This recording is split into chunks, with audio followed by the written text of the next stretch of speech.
तर थेट आपण हे दृश्य पाहतो ही दादर रेल्वे स्थानकावरची आहे आणि अजूनही ट्रेन या ठिकाणी लोकल ट्रेन या ठिकाणी थांबलेल्या आहेत आणि त्यामुळे प्रवाशांची प्रचंड गर्दी या ठिकाणी झालेली आहे। सकाळी जे लोक कामावर जाण्यासाठी आले होते तर ठाण्यामधली ही दृश्य पाहतो की ठाण्यामध्ये सुद्धा ट्रॅकवरच अजून ट्रेन उभ्या असल्यामुळे लोकांचा प्रवाशांचा या ट्रॅकवरूनच प्रवास सुरू आहे।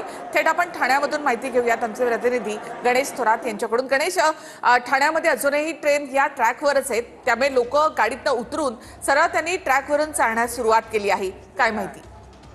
नक्कीच निखिला, पाहिलं सकाळपासून जो पाऊस पडत आहे सतत, त्यामुळे फटका जो मध्य रेल्वेवरती बसलेला आहे आणि तो सीएसटी कडे जाणाऱ्या ज्या लोकल सेवा आहेत त्या पूर्णतः बंद करण्यात आल्यात।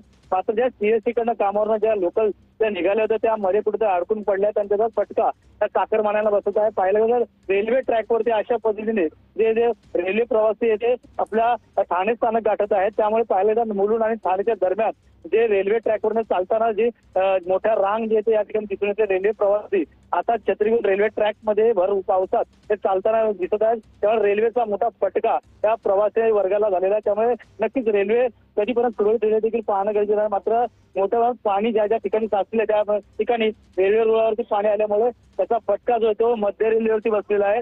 त्यामुळे ठाणे ते सीएसटी कडे जाणाऱ्या ज्या रेल्वे आहेत त्या नक्कीच ठाण्यामध्ये रेल्वे ट्रॅकवरून नागरिकांचा प्रवास या ठिकाणी आपल्याला पाहायला मिळतो। अजूनही ठाण्यामध्ये मध्य रेल्वे अद्यापही रुळावर आलेली नाही, अनेक गाड्या याच्या ट्रॅकवरच उभ्या आहेत। तर प्रवाशांनी मात्र आपल्या घरी जाण्यासाठी ट्रॅकवरून चालण्याचा मार्ग पत्करलेला आहे।